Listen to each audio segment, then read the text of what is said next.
ಮಂಥರೆಯ ದುರ್ಬೋಧನೆ. ದಶರಥನ ಮೂರನೇ ಹೆಂಡತಿ ಕೈಕೇಯಿ. ಅವಳಿಗೆ ಮಂಥರೆ ಎಂಬ ಆಪ್ತಸೇವಕಿ ಇದ್ದಳು. ಕೈಕೇಯಿ ಅವಳನ್ನು ತನ್ನ ತವರೂರಿನಿಂದ ಕರೆದು ತಂದಿದ್ದಳು. ಮಂಥರೆ ಮಹಾಕುರೂಪಿ, ಗೂನು ಬೆನ್ನು ಬೇರೆ. ಅವಳನ್ನು ನೋಡಿದರೆ ಹುಡುಗರು ಹೆದರಿಕೊಳ್ಳುವಂತೆ ಇದ್ದಳು.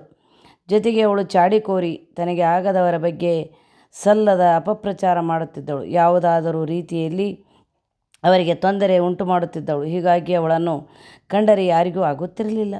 ಇಷ್ಟಾದರೂ ಕೈಕೇಯಿಗೆ ಮಾತ್ರ ತನ್ನ ತವರೂರಿನವಳೆಂದು ಅವಳ ಮೇಲೆ ವಿಶೇಷ ಅಭಿಮಾನ.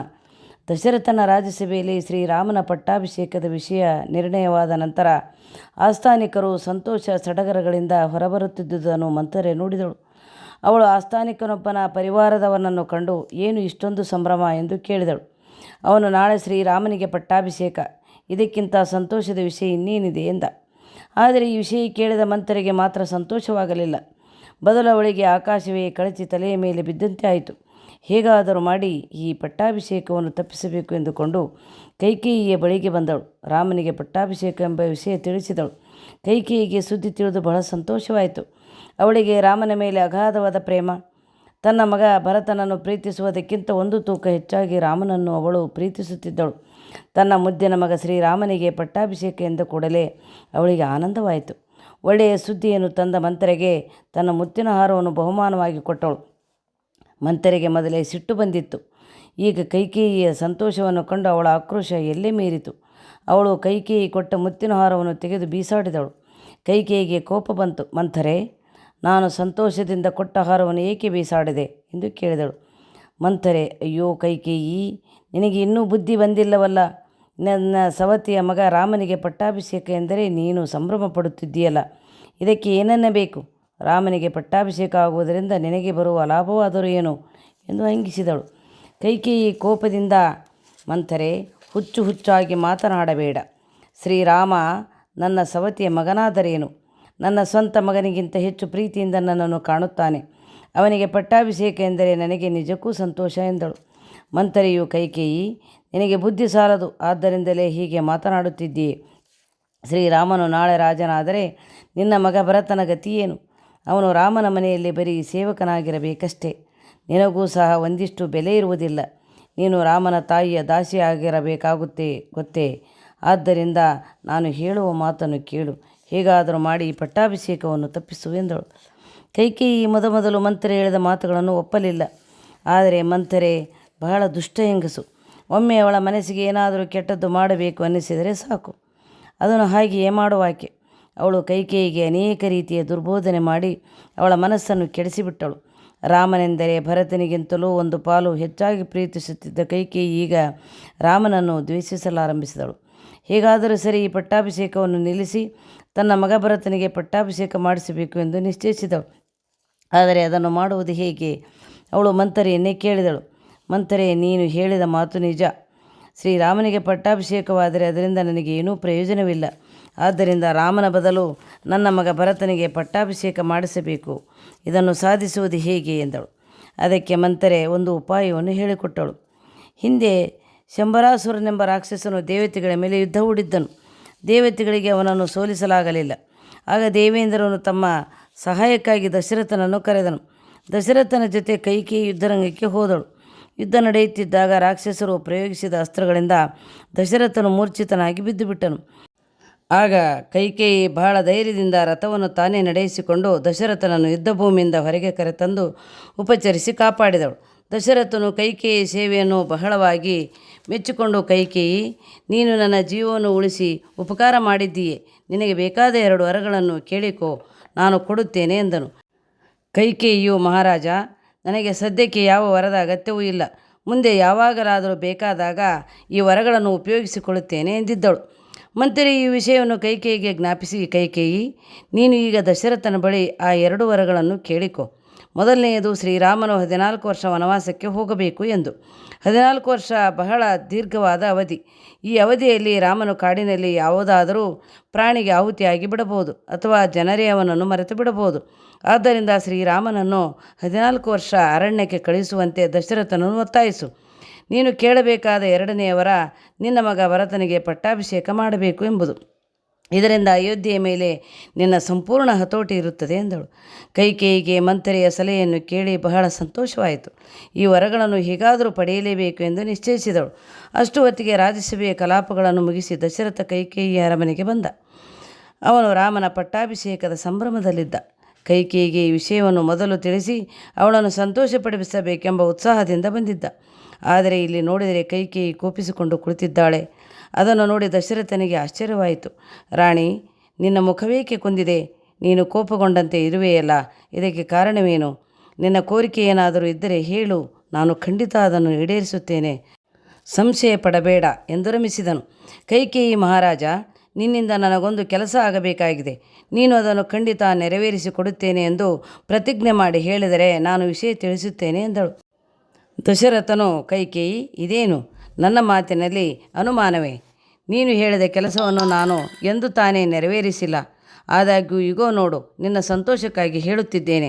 ನೀನು ಹೇಳುವ ಯಾವುದೇ ಕೆಲಸವನ್ನಾಗಲಿ ನಾನು ನನಗೆ ಅತ್ಯಂತ ಪ್ರೀತಿ ಪಾತ್ರರಾದ ಶ್ರೀರಾಮನ ಆಣೆಯಾಗಿಯೂ ನೆರವೇರಿಸಿಕೊಡುತ್ತೇನೆ ಎಂದು ಹೇಳಿದನು. ಪಾಪ ದಶರಥನಿಗೆ ತಾನು ಏನು ಮಾಡುತ್ತಿದ್ದೇನೆ ಎಂಬುದರ ಅರಿವೇ ಇಲ್ಲ. ಶ್ರೀರಾಮನ ಮೇಲೆ ಆಣೆಯಿಟ್ಟು ಅವನಿಗೆ ಕೆಡುಕು ಉಂಟು ಮಾಡುತ್ತಿದ್ದೇನೆ ಎಂಬ ಕಲ್ಪನೆ ಸಹ ಅವನಿಗೆ ಇಲ್ಲ. ಕೈಕೇಯಿಗೆ ಬೇಕಾಗಿದ್ದುದು ಅದೇ. ಅವಳು ಈಗ ವಿಷಮಯವಾದ ಈ ಮಾತುಗಳನ್ನು ಹೇಳಿದಳು. ಮಹಾರಾಜ, ನೀನು ರಾಮನ ಮೇಲೆ ಆಣೆ ಇಟ್ಟಿದ್ದೀಯೆ, ಆದ್ದರಿಂದ ಮಾತಿಗೆ ತಪ್ಪಬಾರದು. ಮಹಾರಾಜ, ನೀನು ಹಿಂದೆ ನನಗೆ ನೀಡಿದ್ದ 2 ವರಗಳನ್ನು ಈಗ ಅಪೇಕ್ಷಿಸುತ್ತಿದ್ದೇನೆ. ನೀನು ಅವುಗಳನ್ನು ನನಗೆ ನೀಡಬೇಕು. ಈಗ ರಾಮನ ಪಟ್ಟಾಭಿಷೇಕಕ್ಕೆ ಏರ್ಪಾಡು ಮಾಡುತ್ತಿದ್ದೀಯಲ್ಲವೇ, ಅದನ್ನು ಕೂಡಲೇ ನಿಲ್ಲಿಸಿ ಅದರ ಬದಲು ನನ್ನ ಮಗ ಭರತನ ಪಟ್ಟಾಭಿಷೇಕವನ್ನು ನೆರವೇರಿಸು. ಇದು ಮೊದಲನೆಯ ವರ. ಎರಡನೆಯದು, ರಾಮನು ನಾರು ಬಟ್ಟೆಯನ್ನು ಉಟ್ಟು ಚರ್ಮವನ್ನು ಹೊದೆದು ಜಟೆಯನ್ನು ಧರಿಸಿ ಅರಣ್ಯಕ್ಕೆ ಹೋಗಿ ಅಲ್ಲಿಯೇ 14 ವರ್ಷಗಳ ಕಾಲ ಇರಬೇಕು. ಇವೆರಡೂ ವರಗಳನ್ನು ನೀಡು ಎಂದಳು. ಕೈಕೇಯಿಯ ಮಾತನ್ನು ಕೇಳಿ ದಶರಥನಿಗೆ ದಿಗ್ಭ್ರಾಂತಿ ಆಯಿತು. ಇದು ಹಾಸ್ಯವೋ ನಿಜವೋ ಅವನಿಗೆ ತಿಳಿಯದೆ ಹಾಗೆಯೇ ಮೈಮರೆತು ಕುಳಿತುಬಿಟ್ಟ. ಅನಂತರ ಸ್ವಲ್ಪ ಸಾವರಿಸಿಕೊಂಡು, ಕೈಕೇಯಿ, ನೀನು ತಮಾಷೆ ಮಾಡುತ್ತಿದ್ದೀಯಲ್ಲವೇ? ಅಬ್ಬಾ, ನನಗೆ ಬಹಳ ಹೆದರಿಕೆ ಆಗಿಬಿಟ್ಟಿತ್ತು ಎನ್ನುತ್ತಾ ನಗಲು ಪ್ರಯತ್ನಿಸಿದನು. ಆಗ ಕೈಕೇಯಿ, ಮಹಾರಾಜ, ನಾನು ತಮಾಷೆ ಮಾಡುತ್ತಿಲ್ಲ, ನಿಜವಾಗಿ ಹೇಳುತ್ತಿದ್ದೇನೆ. ನನ್ನ ಮಗನಿಗೆ ಪಟ್ಟ ಕಟ್ಟು, ರಾಮನಿಗೆ ಕಾಡಿಗೆ ಕಳುಹಿಸು ಎಂದಳು. ಆಗ ದಶರಥನು ಕೋಪೋದ್ವೇಗದಿಂದ, ಎಲೆ ಪಾತಕಿ, ಇದೆಂತಹ ಅನ್ಯಾಯ! ರಾಮನು ನಿನಗೇನು ಅನ್ಯಾಯ ಮಾಡಿದ? ನಿನ್ನ ಸ್ವಂತ ಮಗನಿಗಿಂತ ಹೆಚ್ಚು ಗೌರವ ಅವನು ನಿನಗೆ ಕೊಡುತ್ತಿದ್ದಾನೆ. ಸ್ವಂತ ತಾಯಿಯಂತೆಯೇ ನಿನ್ನನ್ನು ಆಧರಿಸುತ್ತಿದ್ದಾನೆ. ಅಂಥವನಿಗೆ ಇಷ್ಟು ಕೆಟ್ಟದ್ದನ್ನು ಬಯಸುತ್ತಿದ್ದೀಯಲ್ಲ ಪಾಪಿ! ನಿನಗೆ ಖಂಡಿತ ಒಳ್ಳೆಯದಾಗದು. ರಾಮನು ಭರತರು ನಿನಗೆ ಸಮಾನರಲ್ಲವೇ? ಅದೇಕೆ ಒಬ್ಬನು ರಾಜ್ಯವನ್ನು ಪಡೆಯಬೇಕು, ಮತ್ತೊಬ್ಬನು ಕಾಡಿಗೆ ಹೋಗಬೇಕು? ಹೇಳು, ರಾಮನು ಭಯಂಕರವಾದ ಅರಣ್ಯದಲ್ಲಿ ವಾಸ ಮಾಡಬೇಕು ಎಂದು ಹೇಳಲು ನಿನಗೆ ಬಾಯಿಯಾದರೂ ಹೇಗೆ ಬಂತು? ರಾಮನನ್ನು ಕಂಡರೆ ಪ್ರಜೆಗಳಿಗಿರುವ ಪ್ರೀತಿ ನಿನಗೆ ತಿಳಿಯದೇನು? ಅವನನ್ನು ಕಾಡಿಗೆ ಕಳುಹಿಸುವ ವಿಷಯ ತಿಳಿದರೆ ಅವರು ಸುಮ್ಮನಿರುವರೆ? ನನ್ನನ್ನು ನಿನ್ನನ್ನು ಎಲ್ಲರನ್ನೂ ಹೀನಾಮಾನ ಬೈಯುವುದಿಲ್ಲವೇ? ಅಯ್ಯೋ ಪಾಪಿ, ನಿನಗೇಕೆ ಈ ದುರ್ಬುದ್ಧಿ ಬಂದಿತು? ಕೈಕೇಯಿ, ನಿನ್ನನ್ನು ಬೇಡಿಕೊಳ್ಳುತ್ತಿದ್ದೇನೆ, ಈ ವಿಷಯದಲ್ಲಿ ಹಠ ಮಾಡಬೇಡ. ದಯವಿಟ್ಟು ಉದಾರ ಮನಸ್ಸನ್ನು ತೋರು ಎಂದನು. ಮಾತನಾಡುತ್ತಿದ್ದ ಹಾಗೆಯೇ ಅವನಿಗೆ ಪ್ರಜ್ಞೆ ತಪ್ಪಿತು. ದಶರಥನ ದೈನ್ಯಾವಸ್ಥೆಯನ್ನು ಕಂಡು ಕೈಕೇಯಿಗೆ ಸ್ವಲ್ಪವೂ ಮರಕ ಉಂಟಾಗಲಿಲ್ಲ. ಬದಲವಳಿಗೆ ಕೋಪವೇ ಬಂತು. ಮಹಾರಾಜ, ಇದೇನು ವ್ಯರ್ಥಾಲಾಪ? ಕೇಳಿದ ವರವನ್ನು ಕೊಡುತ್ತೇನೆ ಎಂದು ರಾಮನ ಮೇಲೆ ಆಣೆಯಿಟ್ಟು ಹೇಳಿ ಈಗ ಅಳುತ್ತಾ ಇದ್ದೀಯೇ? ಇದು ನಾಚಿಕೆಗೇಡು. ನನಗೆ ಬೇಕಾದದ್ದು 2 ವರ. ಒಂದು ಭರತನ ಪಟ್ಟಾಭಿಷೇಕ, ಇನ್ನೊಂದು ರಾಮನ ವನವಾಸ. ಈ 2 ವರಗಳನ್ನು ನನಗೆ ನೀಡಲೇಬೇಕು. ಆಡಿದ ಮಾತಿಗೆ ತಪ್ಪಕೂಡದು ಎಂದಳು. ಕೈಕೇಯಿಯ ಮಾತುಗಳನ್ನು ಕೇಳಿ ದಶರಥನಿಗೆ ಹುಚ್ಚು ಹಿಡಿದಂತೆ ಆಯಿತು. ಅವನು ವಿಧ ವಿಧವಾಗಿ ಗೋಳಿಡುತ್ತಾ ತನ್ನ ಅದೃಷ್ಟವನ್ನು ಹಳಿದುಕೊಳ್ಳುತ್ತಾ ಪ್ರಲಾಪಿಸಲಾರಂಭಿಸಿದನು. ಕೈಕೇಯಿ, ನಿನ್ನ ಸೌಂದರ್ಯದ ಹಿಂದೆ ಅಡಗಿರುವ ಕಾರ್ಕೋಟಕ ವಿಷವನ್ನು ನಾನು ಕಾಣಲಿಲ್ಲ. ಸುಂದರವಾದುದೆಲ್ಲ ಒಳ್ಳೆಯದೆಂದು ನಂಬಿ ಮೂರ್ಖನಾದೆ. ಪಾಪ, ಆ ಶ್ರೀರಾಮನನ್ನು ನಿನಗೋಸ್ಕರ ನಾನು ಅರಣ್ಯಕ್ಕೆ ಕಳುಹಿಸಬೇಕೆ? ಅಯ್ಯೋ, ಇಂತಹ ಪರಿಸ್ಥಿತಿಯನ್ನು ಕಾಣುವ ಬದಲು ನನಗೆ ಸಾವಾದರೂ ಬರಬಾರದೆ ಎಂದು ಹಲುಬುತ್ತಾ ನೆಲದ ಮೇಲೆ ಬಿದ್ದು ಹೊರಳಾಡಲಾರಂಭಿಸಿದನು. ಅಡಿಗಡಿಗೆ ಎಚ್ಚರ ತಪ್ಪುತ್ತಿದ್ದನು. ಹಾಗೆಯೇ ರಾತ್ರಿ ಆಯಿತು. ಮಾರನೇ ದಿನ ಬೆಳಗಾಯಿತು. ಅರಮನೆಯಲ್ಲಿ ನಡೆಯುತ್ತಿದ್ದ ಘಟನೆಗಳನ್ನು ತಿಳಿಯದ ಪುರಜನರು ಬೇಗನೆದ್ದು ದೇವಸ್ಥಾನಗಳಲ್ಲಿ ವಿಶೇಷ ಪೂಜೆಗಳನ್ನು ನಡೆಸಿದರು. ಉತ್ತಮವಾಗಿ ಅಲಂಕರಿಸಿಕೊಂಡು ಪರಿವಾರದೊಡನೆ ಅರಮನೆಯ ಕಡೆಗೆ ಹೊರಟರು. ಇತ್ತ ಅರಮನೆಯಲ್ಲಿ ದಶರಥ ತುಂಬ ಆರ್ತನಾಗಿ ದುಃಖಿಸುತ್ತಾ, ಕೈಕೇಯಿ, ದಯವಿಟ್ಟು ನಿನ್ನ ಕೋರಿಕೆಯನ್ನು ಹಿಂತೆಗೆದುಕೋ ಎಂದು ಪ್ರಾರ್ಥಿಸಿದ. ಆದರೆ ಕೈಕೇಯಿಯ ಮನಸ್ಸು ಬಹಳ ಕಠೋರವಾಗಿತ್ತು.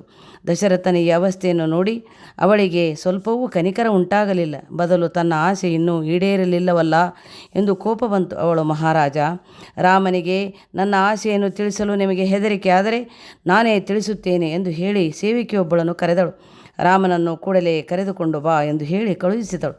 ಕೈಕೇಯಿ ಕರೆಯುತ್ತಿದ್ದಾಳೆ ಎಂದು ತಿಳಿದ ಕೂಡಲೇ ರಾಮನು ತನ್ನ ಅರಮನೆಯಿಂದ ರಾಜಬೀದಿಯ ಮಾರ್ಗವಾಗಿ ಕೈಕೇಯಿಯ ಅರಮನೆಯ ಕಡೆಗೆ ಹೊರಟನು. ಜನರು ತನಗೆ ನೀಡಿದ ಆರತಿ ಅಕ್ಷತೆಗಳನ್ನು ಸ್ವೀಕರಿಸುತ್ತಾ ಮುಗುಳ್ನಗುತ್ತಾ ಶ್ರೀರಾಮನು ಕೈಕೇಯಿಯ ಅರಮನೆಗೆ ಬಂದನು. ಕೈಕೇಯಿಯ ಅರಮನೆಯಲ್ಲಿದ್ದ ದೃಶ್ಯವನ್ನು ನೋಡಿ ಅವನು ದಿಗ್ಭ್ರಾಂತನಾಗಿ ನಿಂತುಬಿಟ್ಟನು. ಅವನಿಗೆ ಬಹಳ ಸಂಕಟವಾಯಿತು. ಒಂದು ಕಡೆ ತಂದೆ ನೆಲದ ಮೇಲೆ ಪ್ರಜ್ಞೆ ತಪ್ಪಿ ಬಿದ್ದಿದ್ದಾರೆ, ಮತ್ತೊಂದು ಕಡೆ ಕೈಕೇಯಿ ತನ್ನನ್ನೇ ದುರುದುರು ನೋಡುತ್ತಾ ನಿಂತಿದ್ದಾಳೆ. ರಾಮನು ಕೈಕೇಯಿಗೆ ನಮಸ್ಕಾರ ಮಾಡಿ, ಚಿಕ್ಕಮ್ಮ, ತಂದೆಯವರು ಅದೇಕೆ ಇಷ್ಟೊಂದು ದುಃಖಿತರಾಗಿದ್ದಾರೆ? ನನ್ನ ಕಂಡು ಮಾತನಾಡಿಸುತ್ತಿಲ್ಲವಲ್ಲ, ಇದಕ್ಕೆ ಕಾರಣವೇನು? ಅರಿಯದೆ ನಾನೇನಾದರೂ ತಪ್ಪು ಮಾಡಿರುವೆನೆ ಎಂದು ಕೇಳಿದನು. ಕೈಕೇಯಿ, ರಾಮ, ನಾನು ನಿನ್ನ ತಂದೆಯವರನ್ನು 2 ವರ ನೀಡುವಂತೆ ಕೇಳಿದೆ. ಅವರು ಕೇಳಿದ ವರ ಕೊಡುತ್ತೇನೆ ಎಂದು ಮೊದಲು ಪ್ರತಿಜ್ಞೆ ಮಾಡಿ ಈಗ ಅದನ್ನು ಕೊಡುವುದಕ್ಕೆ ಹಿಂದೆ ಮುಂದೆ ನೋಡುತ್ತಿದ್ದಾರೆ. ಇದರಿಂದ ಆಡಿದ ಮಾತಿಗೆ ತಪ್ಪಿದರು ಎಂಬ ಅಪಕೀರ್ತಿ ಅವರಿಗೆ ಬರುತ್ತದೆ. ನನ್ನ ಮಾತನ್ನು ನೀನು ನೆರವೇರಿಸಿದರೆ ನಿನ್ನ ತಂದೆಗೆ ಬರುವ ಅಪಕೀರ್ತಿ ತಪ್ಪುತ್ತದೆ. ನೀನು ನನ್ನ ಮಾತನ್ನು ನೆರವೇರಿಸುತ್ತೀಯಾ ಇಲ್ಲವಾ ಹೇಳು ಎಂದು ಕೇಳಿದಳು. ರಾಮನು ಕೈಕೇಯಿ ಹೇಳಿದ ಮಾತನ್ನು ಕೇಳಿದ. ಅವಳ ಮಾತಿನ ಧಾಟಿಯನ್ನು ಕೊಂಡು ಅವನಿಗೆ ಬಹಳ ಆಶ್ಚರ್ಯವಾಯಿತು. ಇದೇಕೆ ಚಿಕ್ಕಮ್ಮ ಈ ರೀತಿ ಕಠೋರವಾಗಿ ಮಾತನಾಡುತ್ತಿದ್ದಾಳೆ ಎಂದುಕೊಂಡ. ಅನಂತರ ನಿಧಾನವಾಗಿ ಹೇಳಿದ, ಚಿಕ್ಕಮ್ಮ, ತಂದೆಯವರು ಮಾತು ಕೊಟ್ಟಿದ್ದಾರೆ ಅನ್ನುತ್ತೀಯೇ? ಅಂದ ಮೇಲೆ ವಿಷಯ ಮುಗಿದು ಹೋಯಿತು. ಅವರು ಹೇಳಿದ್ದು ಏನೇ ಆಗಿರಲಿ ನಾನು ಮಾಡಿಯೇ ತೀರುತ್ತೇನೆ. ತಂದೆಯವರ ಮಾತನ್ನು ಎಂದಿಗೂ ಮೀರಲಾರೆ, ಅವರಿಗೆ ಕೆಟ್ಟ ಹೆಸರು ತರಲಾರೆ. ಈಗಲಾದರೂ ಹೇಳು, ನಾನು ಮಾಡಬೇಕಾದ ಕೆಲಸ ಏನು ಎಂದು ಕೇಳಿದ. ಕೈಕೇಯಿ ಹೇಳಿದಳು, ರಾಮ, ನಿನ್ನ ಬದಲು ಈಗ ಭರತನಿಗೆ ಪಟ್ಟಾಭಿಷೇಕ ಆಗಬೇಕು ಮತ್ತು ನೀನು 14 ವರ್ಷ ಕಾಲ ವನವಾಸಕ್ಕೆ ಹೋಗಬೇಕು. ಇದೇ ನಾನು ನಿನ್ನ ತಂದೆಯವರಿಂದ ಕೇಳಿದವರ ಎಂದಳು. ಇತರರಾಗಿದ್ದರೆ ಈ ಮಾತು ಕೇಳಿಯೇ ಪ್ರಜ್ಞೆ ತಪ್ಪಿ ಹೋಗುತ್ತಿತ್ತು ಅಥವಾ ತಮಗೆ ಒದಗಿದ ದುರ್ಗತಿಯನ್ನು ನೆನೆದು ಅಪಾರವಾದ ದುಃಖವಾಗುತ್ತಿತ್ತು. ಆದರೆ ರಾಮ ಸ್ಥಿತಪ್ರಜ್ಞ, ಧರ್ಮಾತ್ಮ. ಅವನಿಗೆ ತಾನು ಕಾಡಿಗೆ ಹೋಗಬೇಕು, ಭರತನಿಗೆ ಪಟ್ಟ ಕಟ್ಟಬೇಕು ಎಂಬುದನ್ನು ಕೇಳಿ ಸ್ವಲ್ಪವೂ ದುಃಖವಾಗಲಿಲ್ಲ. ಬದಲಾಗಿ ನಗುನಗುತ್ತಾ, ಚಿಕ್ಕಮ್ಮ, ಇಷ್ಟು ಮಾತ್ರವೇ? ಇದಕ್ಕಾಗಿ ತಂದೆಯವರು ಯಾಕೆ ಇಷ್ಟೊಂದು ಚಿಂತಿಸಬೇಕು? ಅವರೇ ಈ ವಿಷಯ ತಿಳಿಸಬಹುದಿತ್ತಲ್ಲ. ನಾನು ರಾಜನಾದರೇನು, ಭರತನು ರಾಜನಾದರೇನು? ನನಗಂತೂ ಸ್ವಲ್ಪವೂ ವ್ಯತ್ಯಾಸ ಕಾಣುತ್ತಿಲ್ಲ. ಭರತನು ರಾಜನಾದರೆ ನನಗೆ ತುಂಬ ಸಂತೋಷ. ನಾನು ಅವನಿಗೆ ಪೂರ್ಣ ಯಶಸ್ಸನ್ನು ಕೋರುತ್ತೇನೆ. ಚಿಕ್ಕಮ್ಮ, ಸ್ವಲ್ಪವೂ ಯೋಚಿಸಬೇಡ. ನಾನು ಕೂಡಲೇ ನಾರುಮಡಿಯನ್ನುಟ್ಟು ವನವಾಸಕ್ಕೆ ತೆರಳುತ್ತೇನೆ ಎಂದ. ದಶರಥನಿಗೆ ರಾಮ ಹೇಳಿದ ಮಾತು ಕೇಳಿ ಜೀವವೇ ಹೋದಂತಾಯಿತು. ತನ್ನ ಜೀವನದ ಮೇಲೆ ಅಸಹ್ಯ ಉಂಟಾಯಿತು. ಕೈಕೇಯಿಯನ್ನು ಕಂಡು ದ್ವೇಷ ಉಕ್ಕೇರಿ ಬಂತು. ಛೀ, ಪಾಪಿ ಪಾಪಿ ಎನ್ನುತ್ತಾ ಮತ್ತೊಮ್ಮೆ ಮೂರ್ಛೆ ಹೋದ. ರಾಮ ಮತ್ತೆ ಹೇಳಿದ, ಚಿಕ್ಕಮ್ಮ, ನೀನು ಚಿಂತಿಸಬೇಡ. ತಂದೆಯವರು ನಿನಗೆ ಕೊಟ್ಟ ಮಾತನ್ನು ನಾನು ನೆರವೇರಿಸುತ್ತೇನೆ. ತಂದೆ ತಾಯಿಗಳ ಮಾತನ್ನು ಪಾಲಿಸುವುದೇ ಮಕ್ಕಳ ಕರ್ತವ್ಯ. ನನ್ನ ಪ್ರೀತಿ ಪಾತ್ರಳಾದ ಸೀತೆಯನ್ನಾಗಲಿ ಅಥವಾ ನನ್ನ ಒಡನಾಡಿ ಲಕ್ಷ್ಮಣನನ್ನಾಗಲಿ ಬಿಟ್ಟು ಇರುತ್ತೇನೆ. ಆದರೆ ತಂದೆಯವರ ಮಾತನ್ನು ಖಂಡಿತ ಮೀರುವುದಿಲ್ಲ. ಅದರಲ್ಲೂ ನಿನ್ನ ಆಸೆ ಎಂದ ಕೂಡಲೇ ಅದು ನನಗೆ ಆಜ್ಞೆಯ ಸಮಾನ. ನಿನ್ನ ಮಾತನ್ನು ನಾನೆಂದೂ ಮೀರಿದ್ದೇನೆ? ಈಗೋ ನಾನು ಕಾಡಿಗೆ ಹೊರಡುತ್ತೇನೆ. ತಂದೆಯವರನ್ನು ಸಮಾಧಾನಪಡಿಸು. ಭರತನ ಪಟ್ಟಾಭಿಷೇಕಕ್ಕೆ ಸಿದ್ಧತೆಗಳು ನಡೆಯಲಿ ಎಂದು ಹೇಳಿ ಕೈಕೇಯಿಗೆ ನಮಸ್ಕರಿಸಿ ಹೊರಟ.